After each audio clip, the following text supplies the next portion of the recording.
He walked through the crowd and the sound and the lights, and his ears heard the thump of their joy and delights. And it took him right back to his earliest years, to that lost, lonely boy who cried all of those tears. That lost, lonely boy, isolated and sad, with no home of his own, no mom and no dad.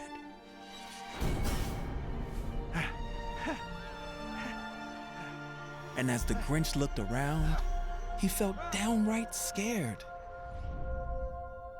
as he remembered that Christmas where nobody cared, where nobody showed, not even a flea.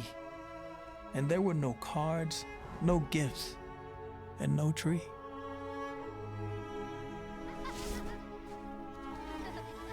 And as he watched other kids, one thing became clear: that this was the single worst day of the year.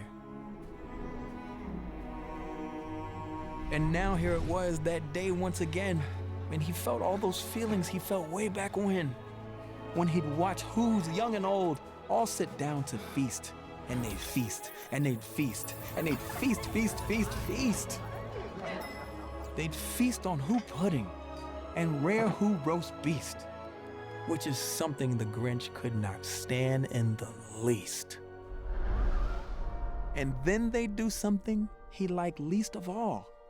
Every who down in Whoville, the tall and the small, would stand close together with Christmas bells ringing.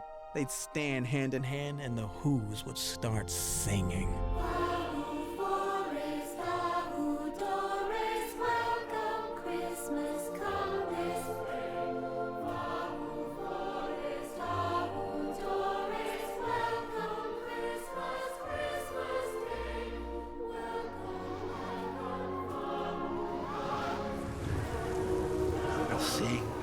And they'll sing, and they'll sing, sing, sing, sing.